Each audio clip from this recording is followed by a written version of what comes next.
On behalf of our sponsors, Boone's Fly Shop, located in Boone and Fosca, North Carolina, and Wild Bearings, the floor is yours, my friend.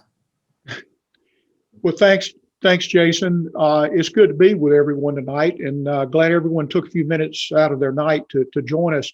I'd like to definitely reach out to Alex with Boone Fly Shop and thank them for sponsoring tonight. And Alex wanted me to mention to everyone that if you don't have this book, if you come by one of their shops, they'll give you a $5 off on the retail price of it. So I thought that was a pretty good deal for him. I wanted to also comment a couple of minutes for just a minute about some of the emails I've gotten over the last couple of weeks about hot spotting. And, it depends on how you define hot spotting as to whether I'm going to be hot spotting tonight. I don't think I'm hot spotting because I'm going to talk about a watershed, and I'm going to talk about the rivers and streams and headwaters that are on those on this watershed. I'm not going to give you specific fishing holes to jump in and tell you what you're going to fish and what to fish with and when to fish. This is more of a discussion about where to fish than how to fish and what to fish with. So I just want to make that clear. I'm a very responsible conservationist myself. I want to protect these waters as much as anyone else. So I'm not going to do anything to damage them.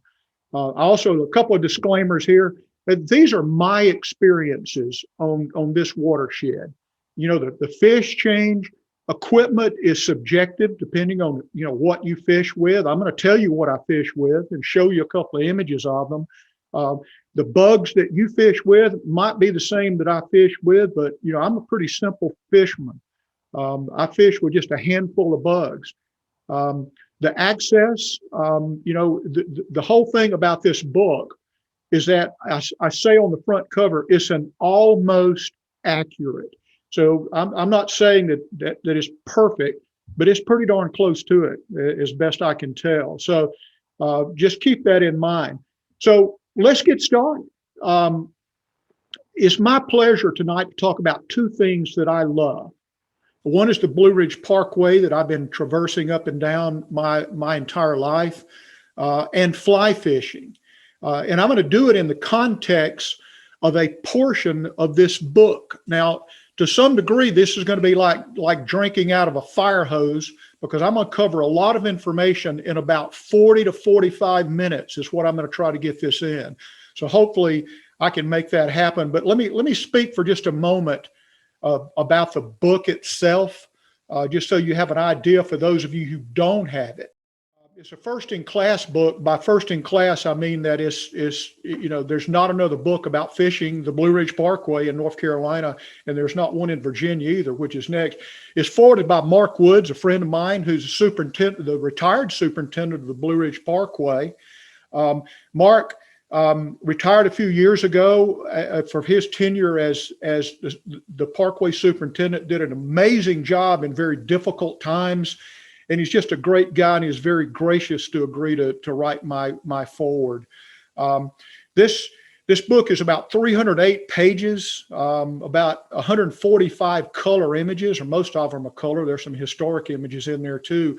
A lot of Parkway history, an overview of the Parkway, probably some stuff that a lot of you don't know, and maybe some of it you do, but it's a lot of interesting information about how the Parkway started and everything. I do talk about the trout, primarily brook brown and rainbow. A lot of you already know about these trout, but there's a lot of genealogy information in there that you might find interesting about specifically where they came from and how they got here. A lot about the Parkway hydrology, which is interesting about, where does it get its water? What does it do with it? What are the characteristics of it? And why is that important to us as trout fishermen? What I've done, I've divided the 252 miles of the Blue Ridge Parkway up into 4 63-mile sections, where I divide up over 200 river streams and creeks into 4 sections to kind of make it a little bit more simple for you. I provide extremely detailed descriptions of those watersheds, as well as how to get to those watersheds. everything from GPS fixes to road directions.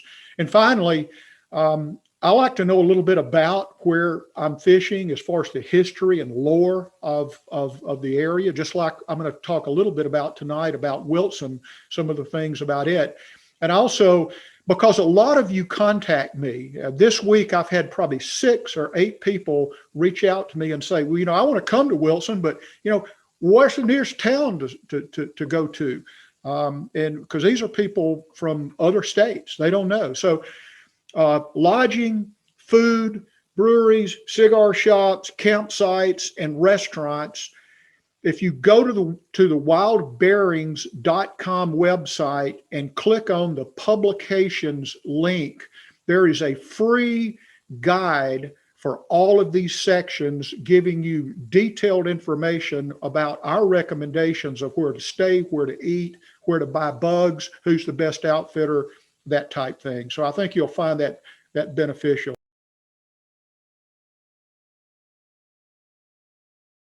I fish with a 7 or 7.5 foot LL Bean double L. I've made a lot of these rods.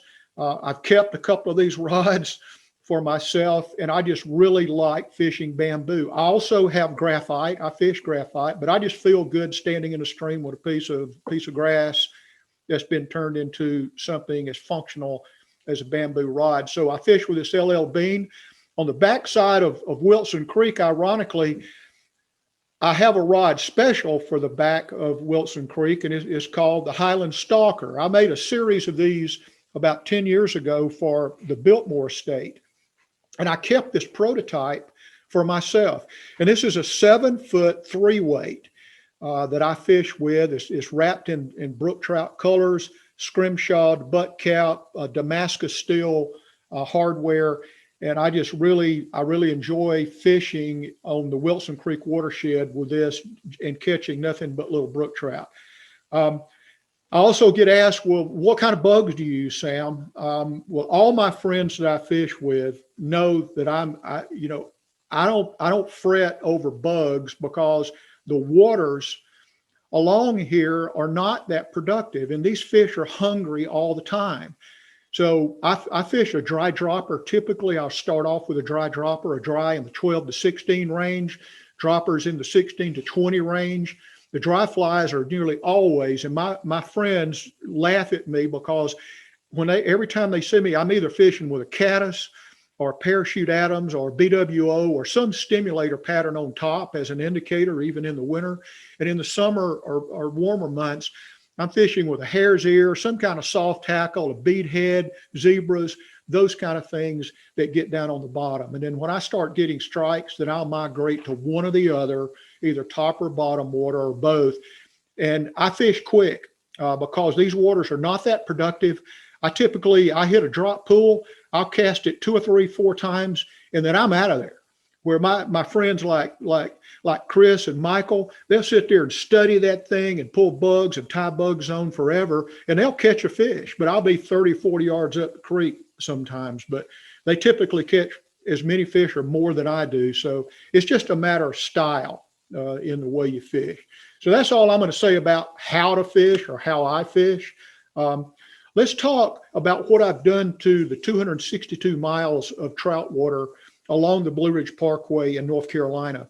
I've divided it, as I said, into 4 63-mile sections. Section 1 starts in Cherokee and goes all the way to a place called Buck Springs, just under Asheville.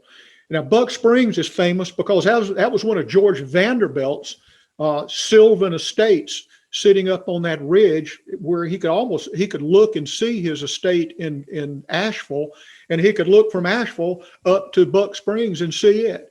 So a lot of people don't know it was there. The ruins are still there, but it's a pretty cool place. But I've marked a few of the waters along there that's in the book. Section 2 goes from Buck Springs through Asheville, over Mount Mitchell, and up to Spruce Pine, North Carolina. And it's got a lot of water on it too. Some of my favorite waters are along this stretch, high elevation. The third section starts at Highway 80 and goes up above Spruce Pine and goes through Linville, across Grandfather Mountain, Blowing Rock, and up to E.B. Jeffrey State Park. This is the area we're going to be talking about tonight, is this area right here outside of Linville on the south face of Grandfather Mountain. So I'm going to come back to this in a few minutes and get a little more detail. From E.B. Jeffrey State Park, the last 63 miles goes up to the North Carolina-Virginia line. And the south side of the Blue Ridge Parkway is just littered all along there. Stone Mountain State Park, all of that area is just one trout stream after the other. And it's really great fishing. I want to talk a few minutes about the upper Wilson Creek area and why it's so special. What I've done is really, I've traced along the watershed of Wilson Creek, with Wilson Creek being this heavier line going down through the middle, and these feeder streams or tributaries coming off the side. I'm going to talk about each one of these in pretty good detail in just a few minutes, but I wanted to give you a little bit of an overview of just the land. Looking straight down on it, it's a special place because you have Grandfather Mountain right here, and it's as you well know, it's an amazing place. Callaway Peak up here is the highest point on it. That's what Wilson Creek comes off of. You have the Blue Ridge Parkway in red running along the ridge here. And then you have Highway 221 that comes along at Linville and then starts paralleling it all the way to Boone, or all the way to Blowing Rock, actually, which makes it very convenient. Makes for some interesting fishing because you got really good access there. Another interesting point I'll make to you is that right over here in Tynecastle, just north of Grandfather Mountain, that goes up to Banner Elk, there's a place where you can stand in the road and you can throw a rock as hard as you can off the right side, and you can hit the headwaters of the Watauga River. Now, the Watauga River flows north, as you know, and winds up in the Gulf of Mexico. You can turn to the left and throw a rock and throw it into the headwaters of the Linville River, and it flows south and goes into the Atlantic Ocean. Those are two great trout streams, and it's rare that you can find two headwaters, starting and sourcing that close together. So you literally can jump back and forth between those two rivers and fish and just have a great time. So this is really a great area right here. You have a 50,000 acre watershed here that goes really off the bottom of this screen. You got the Blue Ridge Parkway. You've got two ghost towns down here in the bottom called Edgemont and Mortimer that I'm going to talk to a little bit later. We're going to fish down to those in a few minutes. And this entire area has been designated a National Wild and Scenic River, which makes it protected and special in its own way. And it's all contained in a national forest except that part that goes under the Blue Ridge Parkway, and that's in a national park. So there's miles and miles of fishing. It makes this an incredibly special place to fish. I want to talk to you for a couple of minutes to give you the context of this area, about the history of the area. It's a 50,000 acre watershed. In the early part, it was originally settled back in 1707 is when the first settlers moved in. Before that, it was used by the Cherokee as summer hunting and fishing grounds. In the middle of this 50,000 acre watershed, there are two communities called Mortimer and Edgemont. Now, there's a sad history involving logging and floods and fires and all that kind of stuff that it's all wrapped up in. But back in 1904, the Ritter Lumber Company moved in. In 1907, they bought all of the timber basically on the south side of Grandfather Mountain. And they started a sawmill, a huge sawmill down in Mortimer and Edgemont, built a railroad. Before it's all over with, there were churches, schools, a theater, homes all up on the side of the mountain. And there was even an inn called the Laurel Inn, which Teddy Roosevelt reportedly stayed in one time himself. Before it's over with, there were 800 people living in these two towns. Well, in 1916, because of the logging and all of the debris on the south side of Grandfather, it caught on fire in almost the entire south side of from Mortimer up burned. So there you had a naked mountain. And what happens? The worst thing that could possibly happen for us trout fishermen, it started raining. And for a solid week, it rained and it soaked the ground completely. It paused for about a day, and then a 20-inch rain came over a 24-hour period, and it totally turned the entire side of the mountain into sludge, and it ran down the side of the mountain, completely destroying the sawmill, the two towns, ran everyone out. It was totally devastating. But between 1920 and 1934, the people of the two towns, including the sawmill, rebuilt, including a United Mill Company textile mill, and an O.P. Lutz textile mill moved there in 1934, making women's hosiery. Well, things were going along great until 1940. Was that 16 years later, another flood came in, bigger than the first flood, and the river was 90 feet above flood stage. The highest that's ever been recorded in the Wilson Creek watershed. So at that point, it wiped everything out. Everyone said, to heck with this, I'm out of here.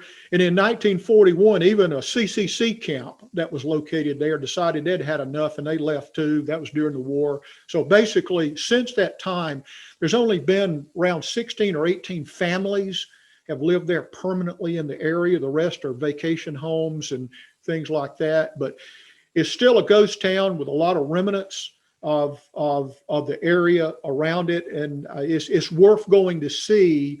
Even if you're not going to go fish, it's worth going to those two ghost towns just to check them out. Other than those happy thoughts, the Brown Mountain Lights, some of you have heard of.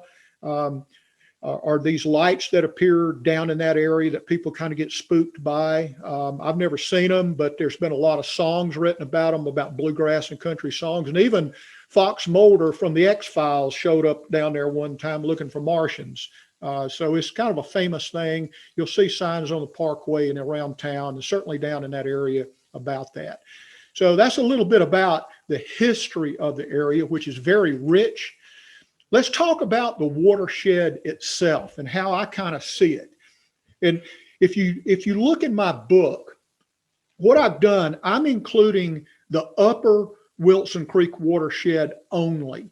I am not including the middle and gorge areas because I consider the upper part above the delayed harvest really wild fishing. Once you get above Mortimer and Edgemont, you get into wild fish up there. I rank it a 5 out of 5 thumbs up. I give you the GPS sources, the GPS fixes.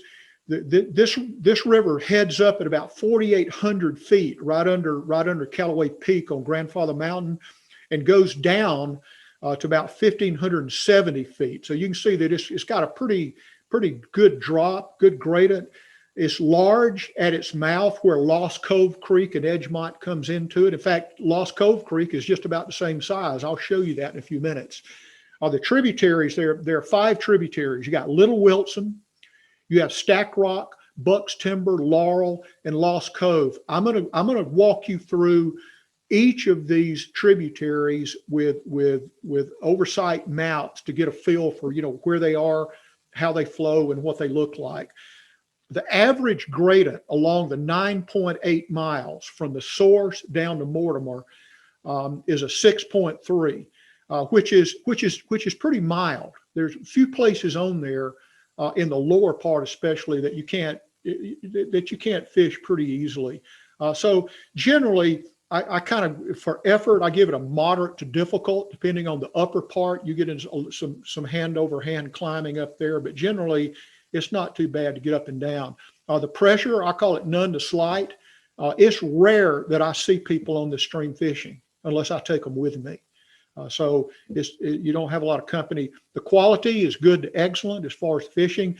And there are all 3 species of trout that live along here.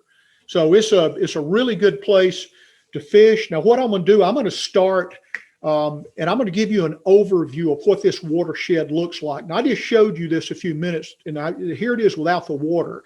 Now, Wilson Creek starts up here at Callaway Peak on the top of Grandfather Mountain. It goes for 9.8 miles down to Mortimer through this valley. And the first tributary is Stack Rock Creek that also comes off Grandfather. It flows under the Blue Ridge Parkway and under Highway 221, just like Wilson Creek does. And it's an excellent trout stream. I'm going to give you a schematic of that in a description in a few minutes. The second tributary is Little Wilson Creek that also comes off of Grandfather, flows under the Blue Ridge Parkway and Highway 221, and comes in just under, less than a mile under Stack Rock Creek. And then there's a gap between the next one, which is Buck's Timber, of about a mile and a quarter that you see coming in here. This is a great little trout stream also. The next one, or the fourth one that comes in, is Laurel Creek that comes in just north of Edgemont above some private property that's down there. And then the largest watershed on the Wilson Creek on all of the sections, as far as I can tell, as far as the way I've measured the topos, is Lost Cove Creek. And there is some supreme fishing on this tributary. It's probably 10 to 15,000 acre watershed here just for this one tributary. You could fish this for a year and not fish all the water that's in there. So this is kind of generally what the natural flow of Wilson Creek looks like, and then the major watersheds that are the major tributaries that are feeding it. There are several feeders that come in right here. You have Turkey Creek that comes in right here that I've never been able to really get anything on or fish on. And then Crusher Creek comes in right down here. And I didn't even list those, but these are the major ones that I'm going to talk about tonight. So I'm going to start at the top of the main flow of Wilson Creek and come down. This is above the Blue Ridge Parkway coming off of Grandfather Mountain. This is basically what it looks like. It closes in some more than this, but this is generally what Wilson Creek will look like as you start approaching the Blue Ridge Parkway. As you go down a few miles under Highway 221, this is a culvert that goes underneath. You can fish through this culvert and just keep going.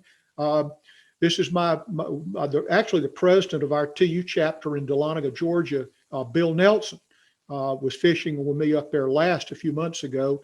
And this is not only a beautiful place just to go hang out, but it's a great place to fish and catch some fish. As you can see there's been the rock stackers and rock hoppers around here. Everywhere you go, you'll see these, except in the central part of this watershed where they don't want to hike in there as much. As you come off of 221 and head down on Forest Service Road 1514, you can see the Blue Ridge Parkway. In fact, this is Stack Rock Creek coming under the bridge on the Blue Ridge Parkway here. So you get some good perspective of that. As you go down and cross Wilson Creek, this is what Wilson Creek looks like as it's approaching Forest Service Road 1514. This is really good fishing from here up to Highway 221. There's a lot of climbing, but it's pretty doable. And there's one pool, one drop pool, one riffle and run after the other. And there are places that this creek literally would disappear for maybe 10 yards in this stack of rocks and then pop out on the bottom end of it. These rocks, I'm told by the foresters and park people that this configuration is a result of the flood that happened in the early part of the last century. All the rocks came off the side, piled in the middle of the creek, and the creek had to find a new way to get through there. This is me under Forest Service Road. I think that's 192.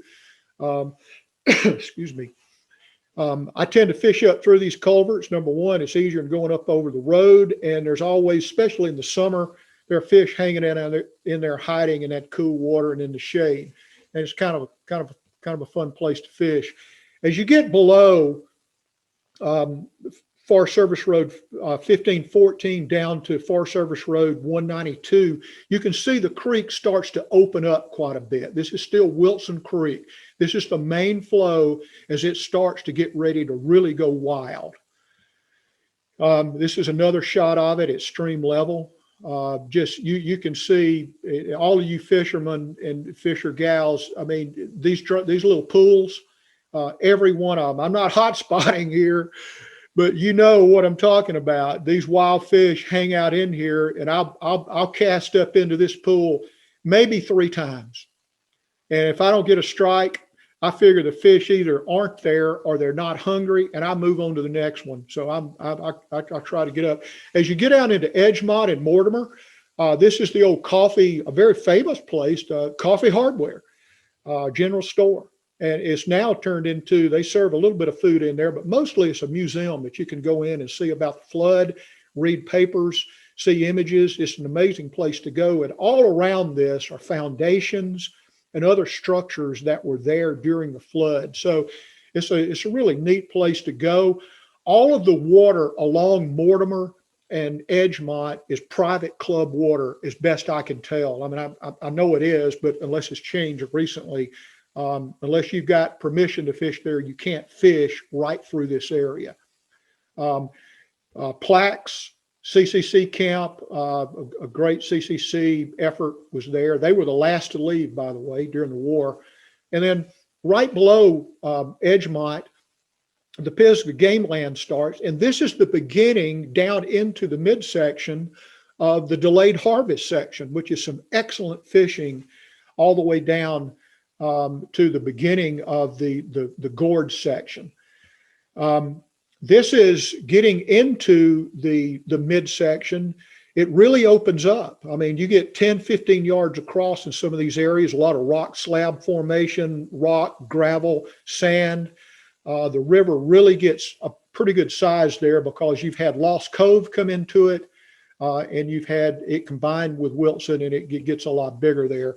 As you get below this into the gorge section, I've not fished this section because I just haven't fished this section because I'm so busy on the upper end. But my friend and fisheries biologist retired in Georgia, who also worked in North Carolina, who grew up on Wilson Creek.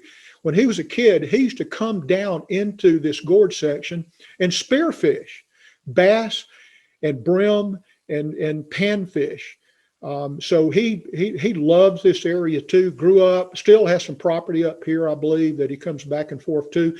Most of this area, the flooding scourged it out into literally, it looks like a bathtub. It is solid metamorphic rock, just V-shaped or U-shaped all the way down almost to the James River. And it's paralleled by the Brown Mountain Road, I believe.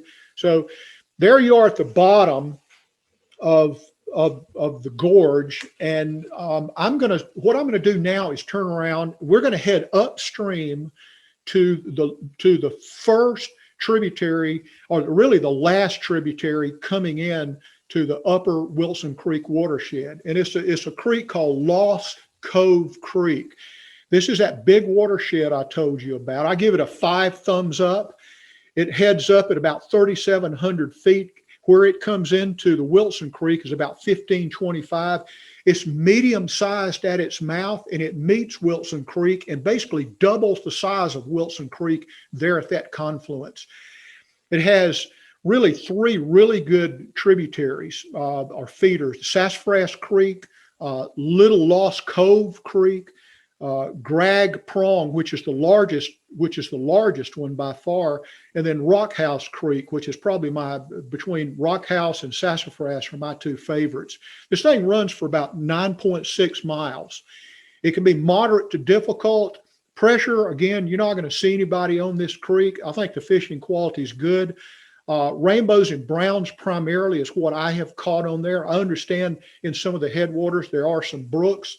The access, I say, is poor, all except for Rockhouse, and I'll tell you about that in just a minute. And I say poor because the mouth and up for about a mile roughly is private land.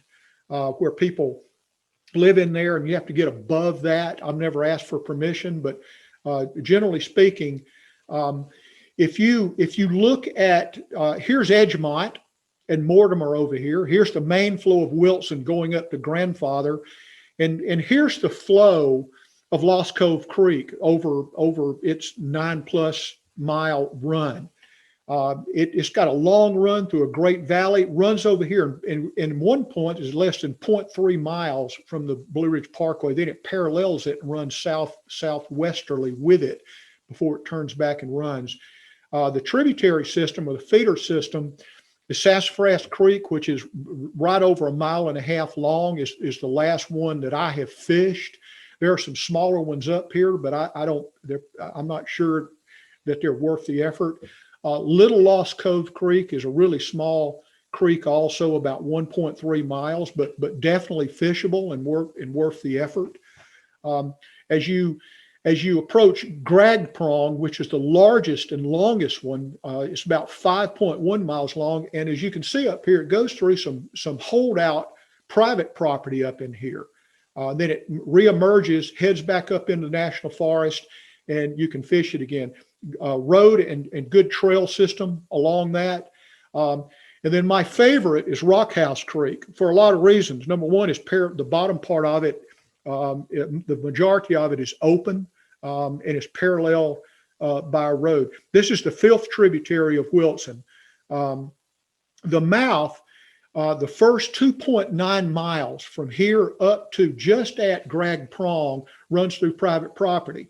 And from there, it's about 20 feet wide.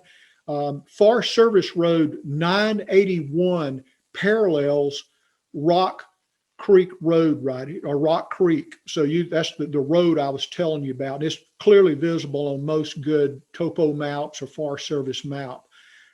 Grag Prong, there's really not hardly any good way to get to Grag Prong without taking some of the Forest Service roads in the upper part or hiking in on the bottom. And you can take Forest Service Road or round to trail number 440. And then from there, you can take trail number 262, will give you public access to this stretch right here, which I think is the best stretch. Forest Service Road 464 goes around the private holdout here up to a trail that takes you down. I think it's trail 263 takes you down to this trail that runs from Sassafras all the way down to Grag Prong. And so that's very hikeable. And this is my favorite place to fish, is from Grag Prong up to Sassafras. And that's a good stretch. That's several miles of fishing right there that I think you'll find very productive if you want to take the time to get in there.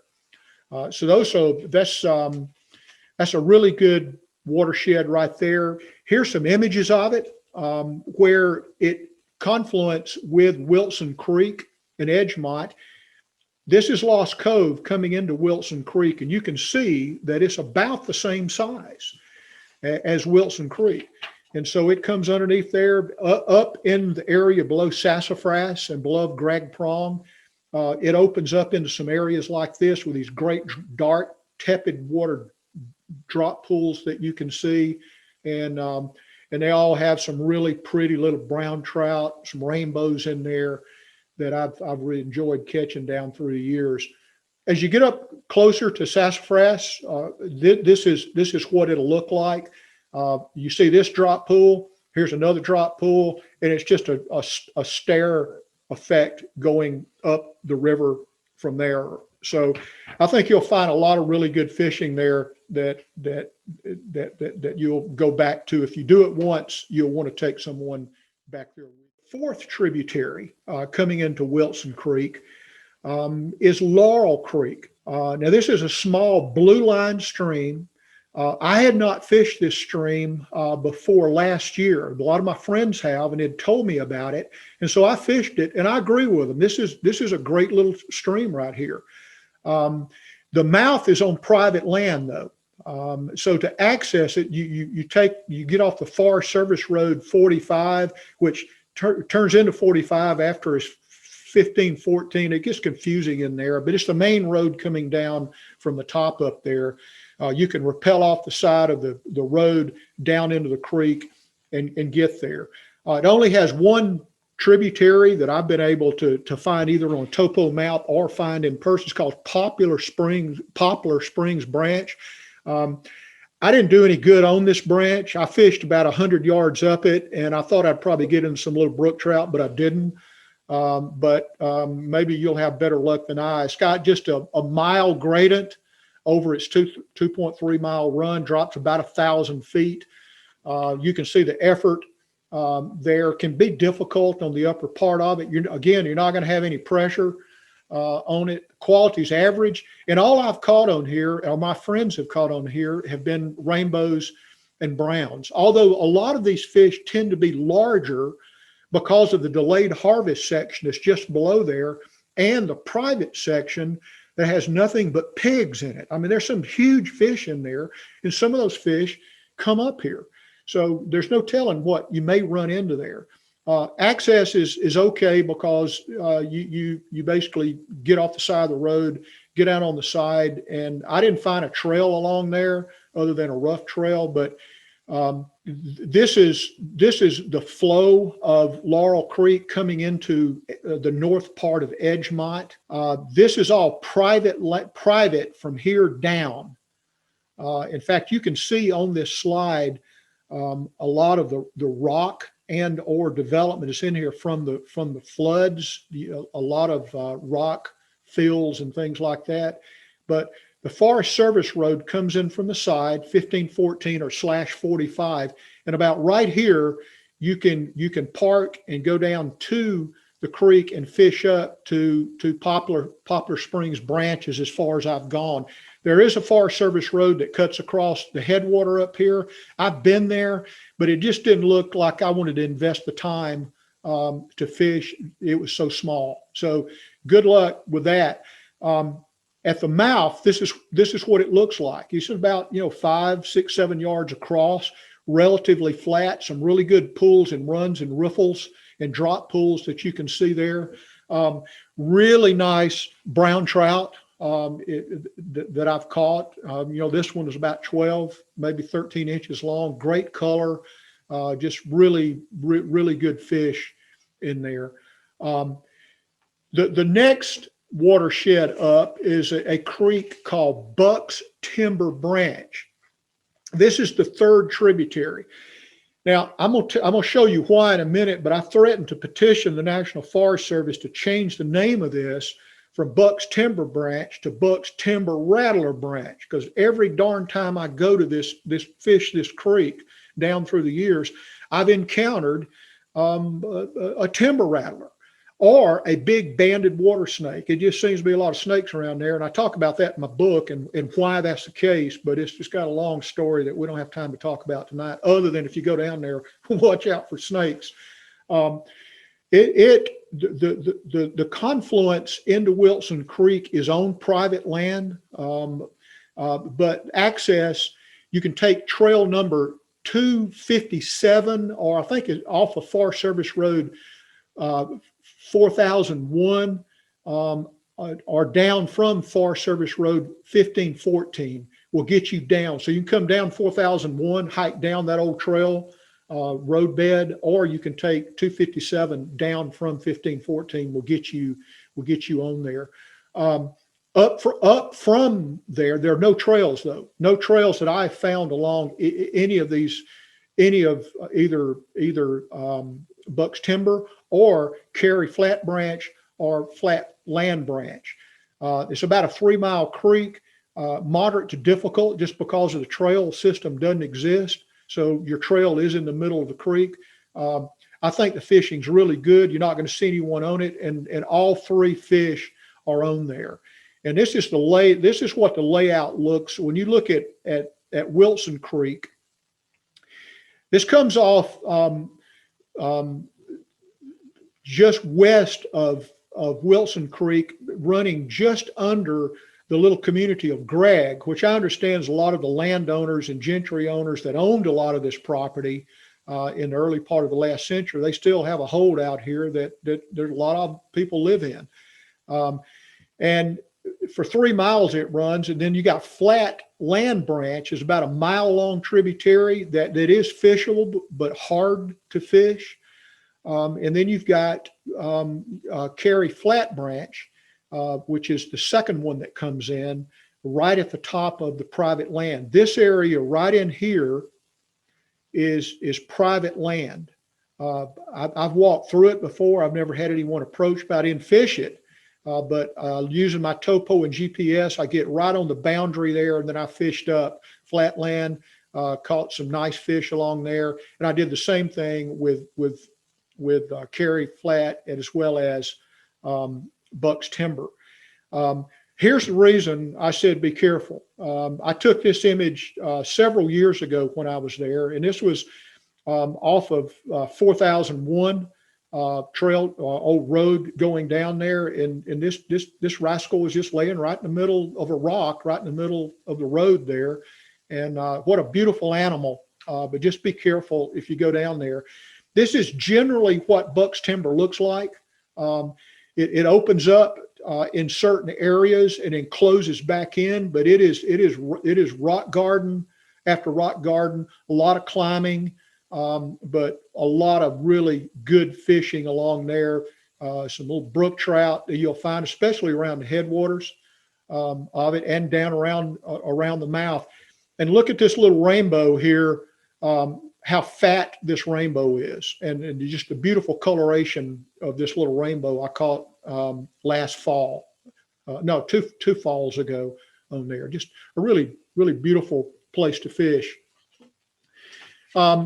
Next to the last one I want to talk to you about is Little Wilson Creek. Now, Little Wilson is the second tributary or feeder stream coming into Wilson Creek. I give it a 4 thumbs up because it's the lower part's fun to fish. The upper part of it just gets kind of small. It's a blue liner. Has 2 small feeders coming into it, although I consider both of these to be marginally fishable. I've tried to fish up a couple of them, and I do a lot of hand climbing and crazy kind of things, but the bushwhacking wore me out, and I didn't go very far. This creek is crossed by no less than 4 roads. It forms up and flows under the Blue Ridge Parkway. It then goes under Highway 221. Then it goes under Forest Service Road 1514, and then Forest Service Road 192. So you get a really, really good access to the upper part of this stream. The lower part of it, though, can be difficult. From its mouth, which is about a half a mile below Forest Service Road 42, it's about 6, maybe 8 feet wide. Up to Forest Service Road 42 there, I consider to be the best fishing. Let me put it up here, kind of give you a better feel for the way it lays out. You can also see in this slide the Forest Service Road. This is Forest Service Road 1514 that runs across all the way down to Gregg. And then Forest Service Road 192 cuts across from here and goes across. So you have really good cross directional transportation means to either using Highway 221 or these Forest Service roads to fish these sections. I found that fishing the section from its confluence with Wilson up to 192, I think it's the best fishing. I like it better than any of the others. Once you get above 1514 up to the Parkway, it gets really. I know there's fish up there. They're drop pools. I can see the satellite imagery of it, but some of it's just too remote, and I don't want to hike in there to it. So I stay down between these roads and have a lot of luck there. This is generally what it looks like in most of the areas. It'll close in, it get a little tighter.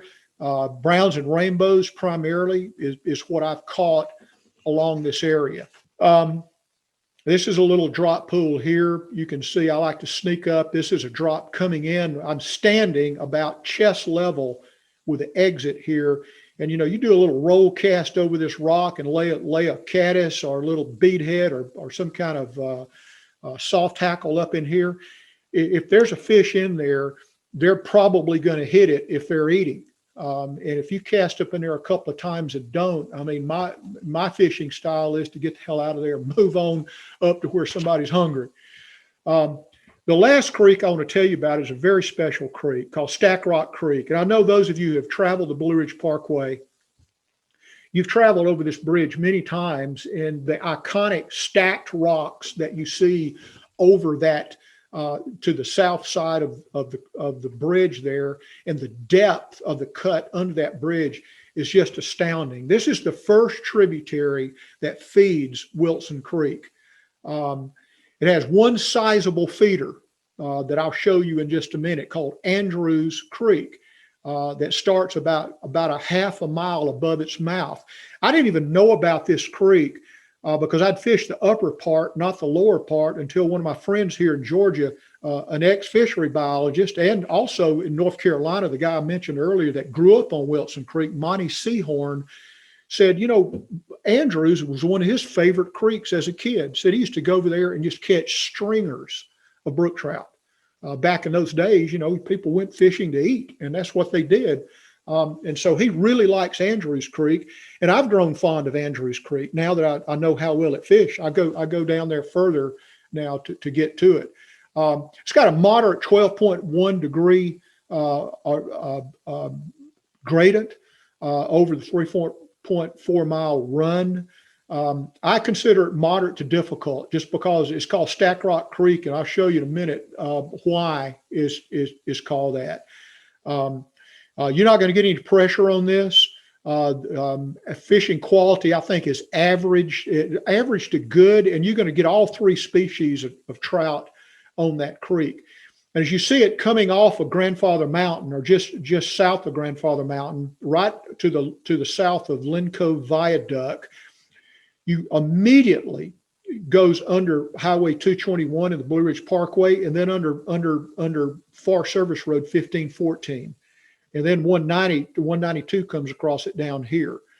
And then you've got Andrews Creek, which was Monty's favorite creek, runs parallel to it all the way up. So you've got some really, really good fishing on both of these creeks right here.